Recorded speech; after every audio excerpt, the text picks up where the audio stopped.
আজকের আলোচ্য topic correlation আর হলো রিগ্রেশন। এটা থেকে একটা প্রশ্ন থাকবে আশা করি। কোরিলেশনে তিনটা টপিক আছে, একটা হলো কার্ল পিয়ারসন মেথড, একটা শর্টকাট, আর একটা হলো স্পেয়ারসম্যান র্যাঙ্ক মেথড। আর রিগ্রেশনে একটাই জাস্ট প্রশ্ন স্টাইল কোনভাবে কোনটা আসবে।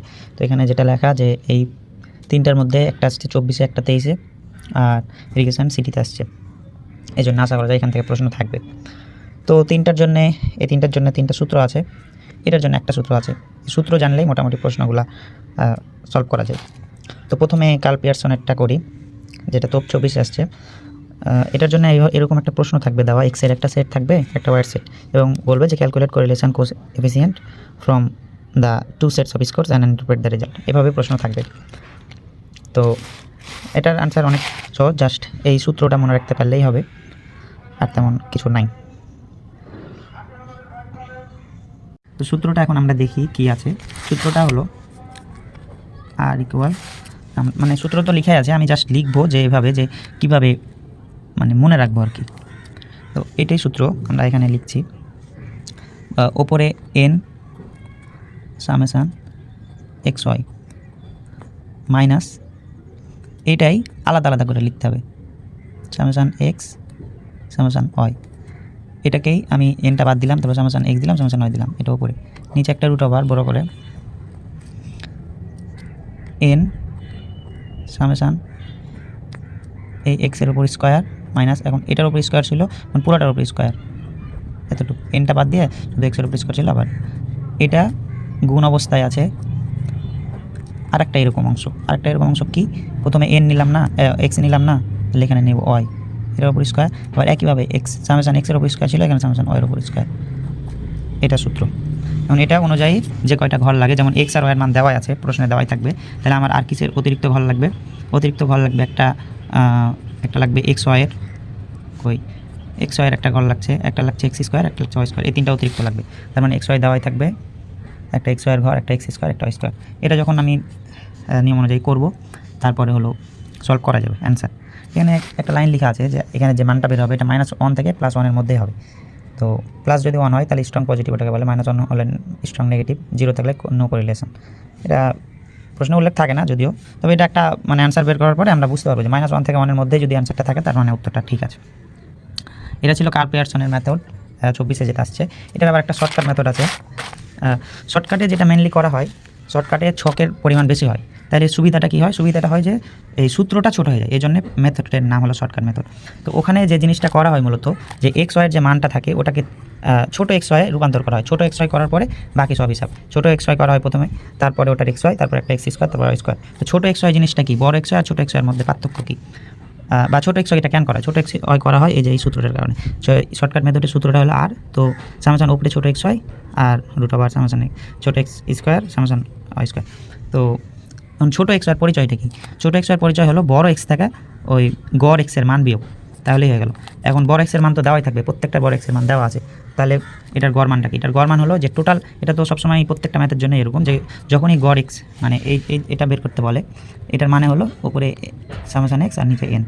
আবার যদি ওয়াই বলে এভাবে, তাহলে সামেশান ওয়াই আর নিচে এন, এটা সব সময়ের জন্য। তো এখানেও একইভাবে যদি এটার মান তো জানি আমি, এটার মান বের করতে হলে তাহলে এখানে যে টোটাল সামেশান এক্স আছে বা টোটাল সামেশান ওয়াই আছে ওইটা বাই 10 হতে পারে বা অন্য কিছু হতে পারে। 10 কীভাবে? 10 হলো এখানে যে কয়টা সংখ্যা আছে ওটার উপর, 1 2 3 4 5 6 7 8 9 10, এই জন্য 10 মানে এনের মান এটা আর কি।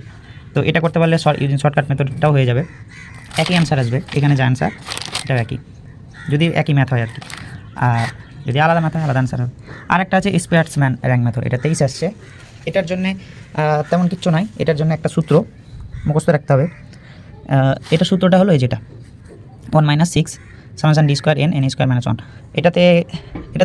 এটা সহজ এই দিক দিয়ে যে এটাতে সূত্রটা ছোটো, বেশি কিছু নাই, আর বেশিরভাগ জিনিস দেওয়াই থাকে। তো এখানে 1 যেমন দেওয়া, 6 সংখ্যাটাও ধ্রুবক দেওয়া আছে, এক্স এনের মানও এখানে এই যে 1 2 3 4 5 6 7 8 9 এটাও দেওয়া আছে, শুধুমাত্র ডি স্কোয়ারটা নির্ণয় করতে হয়, তাহলে এই ম্যাথডের অঙ্কটা হয়ে যায়। তখন ডি স্কোয়ার বের করার জন্য কী করতে হবে? ডি স্কোয়ারের জন্য ডি লাগবে, তাহলে তো ডি স্কোয়ার। এবং ডিটা কী জিনিস? ডিটা হলো R X minus R Y. এখন আর এক্স আবার কী জিনিস? আর এক্স হলো rank of X R Y হলো র্যাঙ্ক অফ ওয়াই। তো র্যাঙ্ক অফ এক্সটা কি? এখানে যে এক্সের মানগুলো আছে এগুলো র্যাঙ্ক করা, যে কোনটা বড়, এখানে সবগুলোর মধ্যে বড় কত 47, এটা হলো আর এক্সের অন। আবার এটার পরে কোনটা সবচেয়ে বড় কোনটা 47-এর পরে 35 না সরি এখানে বড় আছে কত 43, এই জন্য এটা হলো 2। এভাবে সিরিয়াল করে আর এক্সের মান দেওয়া আছে, প্রথমটাতে 1 যেটা বড়, তারপর যেটা ছোট, তারপর 2 এভাবে। আর আরও এর ক্ষেত্রেও same rank of X rank of Y. এই জন্য এটাতে বেশি কিছু নির্ণয় করতে হয় না, দেখে দেখে চোখ দিয়ে হিসাব করা যায় আর এক্স আর ওয়াই। এখন আর এক্স আর ওয়াই হয়ে গেলে ডি এর মানটাও বের করা যায়, আর এক্স থেকে আর ওয়াই প্রত্যেকটা বিয়োগ 3 থেকে 5 বার দিলে -2, আবার ওটা স্কোয়ার করলে হয়ে যায় ডি স্কোয়ার। তো এটাও অনেকটা ছোটো প্রসেস, এটা 23 আসছে, এটা করতে পারলে তখন এটা করা যায়। এটা ছিল কোরিলেশন। এটার একটা অবশ্য আরেকটা এক্সট্রা অতিরিক্ত জিনিস আছে স্পোর্টসম্যান র্যাঙ্ক কোরিলেশনের, সেটা হলো যে টি টেস্ট আর কি। তো এটা আমি ছবি দিয়ে দিব এখানে, একটু খুব বেশি কিছু নয়, এটাও অনেক সহজ। টি টেস্ট বললে একটু করা লাগে। আচ্ছা এটা পিকচার দিয়ে দেবো, তারপরে আমি একটু শর্টকাটে বলে দিই। এখানে যে মানটা বের হবে ওইটা দিয়ে এখানে কাজ করতে হয় কিছু, সেটা হলো টি টেস্ট। টি টেস্ট হলো আর ওটা, এটা একটা সূত্র। কারণ এনের মান কি, এনের মান হলো এখানে কয় জোড়া আর এক্স আর ওয়াই আছে, যেটা ওই যেখানে এনে বসেছে ওটাই, যে 9 সম্ভবত 9। তো এটাই এনের মান 9। আর কি লাগে, আর হলো আর এর মান তো দেওয়াই আছে, মানে অ্যান্সারে বের হবে আর কি, যেটা বের হবে ওটাই। তো এটার পরে একটা এটা যদি হিসাব করি একটা আমরা আনসার পাবো 8.03। তো 8.03টা হলো ক্যালকুলেট ভ্যালু এটার। এখন এটা আর আরেকটা হলো ক্রিটিক্যাল ভ্যালু লাগে এখানে। ক্রিটিক্যাল ভ্যালুটা কি, এখানে ডিএফ নির্ণয় করতে হয়। ডিএফটা হলো যেখানে এনের মান যত পেলাম ওটা থেকে 2 বিয়োগ করতে হয়, তারপরে যে অ্যান্সারটা আছে ওটা। আর এখানে একটা ধরতে হয় সবসময় আলফার মান 0.05 ধরে করতে হয় হিসাবটা। আর ডিএফটা হলো ওই যে বললাম আগে, যে যতটা পেয়ার পাবো তত থেকে 2 বার দিলে যা হিসাব থাকে তত। কারণ এটা ধরে এখানে একটা মুখস্থ হিসাব থাকে, এই যেটা যে ডিএফ যদি অন হয় তাহলে আর 0.05 আলফা তো সবসময় 0.05, তো ডিএফ অন আর 0.05 এর জন্য আনসার হয় 12। আবার যদি ডিএফ 2 হয় 0.05 হয় আলফা, তাহলে এটার মান আনসার, মানে মুখস্থ এটা। তো এখানে কি পেয়েছিলাম আমরা, ডিএফ হলো 7 আর আলফা 0.05, ডিএফ হলো 7 আর আলফা হলো 0.05, এটার জন্য ভ্যালু হলো 2.365। এটা মুখস্থ। তো এতগুলো তো মনে রাখা যায় না, 7, 5 এগুলা বা 3, 2-3টা মুখস্থ রাখতে পারলে ভালো। যেমন এখানে পাইলাম আমরা 7 আর 0.05, তো 7 আর 0.05 এর জন্য আনসার হলো 2.365। তো 2.36 এখানে আমরা এটাই লিখেছি ক্রিটিক্যাল ভ্যালু 0.057, এটার জন্য 2.365। আর আমরা যে ভ্যালুটা একটু আগে পেলাম 8.03, ওইটাই হলো এটা। তো এটা যদি বড় হয় তাহলে এটা আর কি সো ইটস সিগনিফিকেন্ট, আর যদি এই আনসারটা মানে ছোটো হয়ে যেত তাহলে নো ইটস নট সিগনিফিকেন্ট এটা হতো। তো এটা ছিল কোরিলেশন। আর এরপরে করবো আমরা রিগ্রেশন। রিগ্রেশনের 2টা প্রশ্ন হয় মূলত, 2টা না একটাই বলতে গেলে, একটারই 2টা রূপ। সেটা হলো x1 y বলবে অথবা বলবে y1 x নির্ণয় করো। এটা সিটিতে আসছে, সিটির কোশ্চেনটা দেখতে পারি, এই যে regression equation for y1 x, আর 2 নম্বরে দিয়েছিল রিগ্রেশন ইকুয়েশন x1 y। এখন এটার জন্য কি করা লাগবে, x1 y এর শর্ট সাইন যদি বলতে যাই তাহলে হলো এই যে ছোটো এক্স উপরে y, আবার y1 x বললে y এর উপরে x। এখন এর জন্য একটাই সূত্র, এটা করলেই হয়ে যাবে। এটার জন্য এক্স আর ওয়াইয়ের একটা সেট থাকবে। তারপরে সূত্রটা আমরা এখন দেখতে পারি একটু। সূত্রটা এটা একটা আলাদা সূত্র, কিন্তু আমরা যদি কোরিলেশনটা মনে রাখতে পারি ওইটা থেকে আমরা এই সূত্রটা কিছুটা ওইভাবে লিখতে পারি। যেমন সূত্রটা যদি আমরা লিখি তাহলে এরকমটা হবে। আমি যদি এটার সাথে মিলাই কিছুটা এই কোরিলেশনের সূত্রের সাথে, তাহলে মিলানো যাবে। যেমন আমি এখানে এক্স ওয়াইটাই দিলাম, হ্যাঁ, সামেশান এক্স ওয়াই মাইনাস দেবো, ওটাতেও মাইনাস এটাতেও মাইনাস, তারপর এটাতে যেভাবে এক্স দিয়েছিলাম এটাতে ওয়াই দিলাম। এখন এখানে এই যে আগের যে এনটা ছিল এই এনটাই মানে এখান থেকে এখানে আসবে। আমি এটা মনে রাখার জন্য এরকম করেছি, সূত্রটা এভাবে আসেনি যদিও, আমরা মনে রাখার জন্য এটা এভাবে লিখতে পারি। আবার নিচের ক্ষেত্রেও এখানে যেমন এই অংশ মানে একটা এটার জন্য 2 রকম হয় আর কি, 2টা, একটা x1 y এর জন্য, একটা y1 x এর জন্য। তো এখন যেটা করছি সেটা হলো x1 y এর জন্য, xy1 এর জন্য শুধু একটা অংশ নিতে হবে, আর y1 x এর জন্য আরেকটা নিতে হবে। তো এটা সূত্র দেখলেই বোঝা যাবে। তো এটা গেল ওপরের অংশ, আর নিচের অংশটা হলো এই যে এখানে যেমন নিলাম সামেশান y স্কোয়ার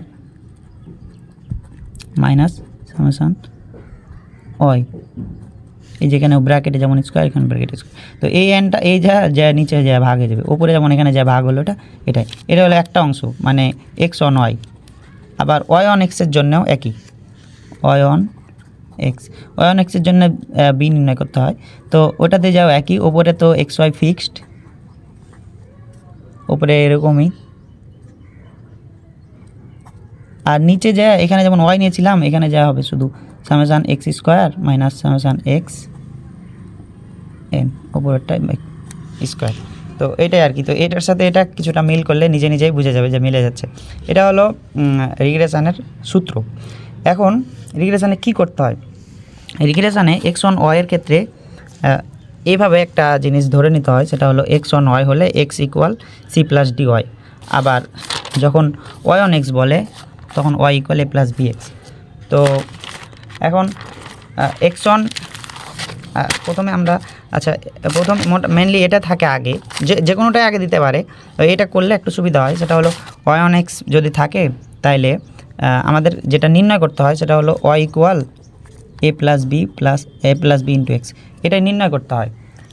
এখানে ওয়াই ইকুয়াল একটা মান আসবে, এখানে এভাবে রেখে দিতে হয় আর কি, তারপরে যা হয় তাই অ্যান্সার। তো এক্সের মান তো নির্ণয় করা যায় না, এক্সটার সাথেই থাকে, আর এ প্লাস বিটা নির্ণয় করতে হয়, এর মানটা আর বি এর মানটা। এটা নির্ণয় করতে পারলে এই ম্যাথটা হয়ে যায়। এখন এ আর বি এর মানটা কীভাবে বের করব? তো এটা বি এর মানটা নির্ণয় করতে হয় ওই যে ওই সূত্রের মাধ্যমে, যেটা বললাম একটু আগে, যে B equal summation X Y minus summation X summation Y by N, আবার summation X square minus summation X N. এভাবে বিটা নির্ণয় করতে হয়। বি নির্ণয় করার পরে যে মানটা পাবো ওই মানটা যখন আমি এখানে বসিয়ে দেবো তখনই আমি এ এর মানটা পেয়ে যাব। কিভাবে বসাবো? যদিও ওভাবে আসলে হয় না, এখানে যখন Y equal A plus B into x পাচ্ছি, এটাকে আমি যখন এ এর মান বের করতে যাব তখন হবে ওয়াই এরকম। তখন এখানে যখন বি এর মানটা পাবো, বি এর মানটা যখন আমি এখানে বসাবো তখনই আমি এই এক্সের গড় মান আর ওয়াইয়ের গড় মান হিসাব করলে আমি একটা এর মান পেয়ে যাব। এক্সের গড় মান ওয়াইয়ের গড় মানের তো প্রসেস জানি, এক্সের যখনই এরকম চিহ্ন থাকবে তখন সামেশান এক্স বাই এন, আবার যখন এরকম থাকবে তখন সামেশান ওয়াই বাই এন। দেখা যাচ্ছে কি না ক্লিয়ার? যাই হোক, তো এরকম। তো এখন ম্যাথে যাই সরাসরি, তাহলে ভালো বুঝে যাবে। এই যে ওয়াইয়ের মান বের করতে চেয়েছি, পরে ওয়াইয়ের লিখে নিচে লিখেছি এটা লেখার কারণ পরে এটা লাগবে তাই। তো বি এর মান সূত্র অনুযায়ী বসালাম এক্স ওয়াই এক্স, যা ছক লাগে আর কি, ছক থেকে দেখে যে এক্স আর ওয়াই তো দেওয়াই থাকবে, আর সূত্র অনুযায়ী এক্স স্কোয়ার আর ওয়াই স্কোয়ার মান লাগবে, তো এক্স স্কোয়ার ওয়াই স্কোয়ার, আর একটা লাগবে হলো এক্স ওয়াই। তো এক্স ওয়াই, তো এই ছক টক করে আমরা হিসাব করে সামেশান এক্সের মান টোটালটা করে, তারপর সামেশান ওয়াই, তারপরে সামেশান এক্স ওয়াই, এভাবে সব কিছু করে রাখলাম। পরে দেখা গেল এখানে হিসাব করলাম, বি এর মান পেলাম, বি এর মানটা পাওয়ার পরে এর মানে তখন ওইটা বসালাম। সামেশান ওয়ের গড় মান তো পেলাম আমরা এখান থেকে, যে এখানে সামেশান ওয়াই বাই এন দিব 360, এনের মান হলো ঘরের সংখ্যা, 360 বাই ঘরের সংখ্যা হলো 9টা, তাহলে 20 পেলাম। এভাবে বসালাম, পরে ক্যালকুলেশন করে এর একটা মান পেলাম। এর মানটা আমি তখন এখানে বসিয়ে তখন এখানে বসিয়ে তখন ওয়াইয়ের একটা মান থাকবে, এটাই অ্যান্সার। এখন যদি উল্লেখ করে দেয় যে এক্সের মান, মানে একটা প্রশ্ন থাকতে পারে যে এক্সের মান 5 হলে ওয়ের মান কত, তখন আমি ওয়ের মান এক্সের মান একটা ভ্যালু বসিয়ে বা ওয়ের মান একটা দিয়ে এক্সের মান, এটা তো পরবর্তী হিসাব, কিন্তু মেনলি এই দুইটা অংশই করতে হয়। Y equal A plus B into x, তারপরে এর মানটা বের করব, লিখে রাখবো, পরে এর মানটা বসিয়ে ওয়ের মান এসব করব। এখন এটা আসলে এই সূত্র থেকে এটা আসেনি, কিন্তু এভাবে লিখলে একটা সুবিধা হয় যে মনে থাকে যে একে আমি রাখলাম আর এটাকে ওই পারে নিয়ে গেলাম, তাহলে কী হলো ওয়াই মাইনাস বি এক্স। আসলে তো এটা হয় না, কারণ এখানে দেখে মনে হচ্ছে এরকম, কিন্তু আসলে আছে এখানে ওয়াইয়ের ওপর প্রাইম আছে আর কি, বা গড় মান এটা, আবার এক্সেরও প্রাইম মান। তো এটা মনে রাখার জন্য এরকম যে আমি একে রাখলামই পারে আর বিকে ওপারে নিয়ে গেলাম, তাহলে ওয়াই মাইনাস বি এক্স এরকম। একইভাবে যদি এক্স ওয়ান হয় বলে, এক্স ওয়াই ওয়ানের জন্য বের করতে হয় ডি এর জন্য আবার একই ক্যালকুলেশন। এখানে যেমন এক্স নিলাম এক্স স্কোয়ার, এটার জন্য নিতে হয় ওয়াই স্কোয়ার। তো এক্স ওয়ান ওয়াইয়ের জন্য, মানে এক্স ওয়ান ওয়াই বললে এক্স নির্ণয়, তো এক্সের জন্য সি প্লাস ডি ওয়াই, আর ওয়াই ওয়ান এক্স বললে ওয়াইয়ের জন্য এ প্লাস বি এক্স। তো আমরা এটা মনে রাখতে পারি যে যেটা এভাবে বলতে পারি যে ওয়াই ওয়ান এক্স বললে এক্সটা থাকবে এই পারে, মানে এ প্লাস বি মানে সমানের এই পারে, আবার মানে যেটা আগে সেটা আগে, মানে ওয়াই অন এক্স মানে ওয়াইটা আগে, তার মানে ওয়াই বসিয়ে তারপরে আমরা এ প্লাস বি এক্স দেবো। আবার এক্স ওয়ান ওয়াই বললে এক্সটা আগে আর বাকিটা পরে দিয়ে দেবো। এখন সি প্লাস ডি কখন দেবো আর এ প্লাস বি কখন দেবো? তো ওয়াই যখন বলবে ওয়াই অন মানে ওয়াই আগে বললে তখন এ প্লাস বি দেবো, আবার যদি এক্স আগে বলে তাহলে সি প্লাস ডি দেবো। এরকম যে কোনো একটা মনে রাখলে মোটামুটি মনে রাখা যায়। মানে ওয়াই অন এক্স মানে উল্টাটা, সিরিয়ালি তো এক্স ওয়াই জেড এভাবে হয়। কারণ ওয়াই অন এক্স বললে আমি সিরিয়াল মানে আগেটা নিব, এ প্লাস বি নিব। আবার এক্স অন ওয়াই বললে সি প্লাস ডি, এরকম মনে রাখা, যেভাবে মনে রাখা যায় সেভাবে তারপর হিসাব করে বাকিটা।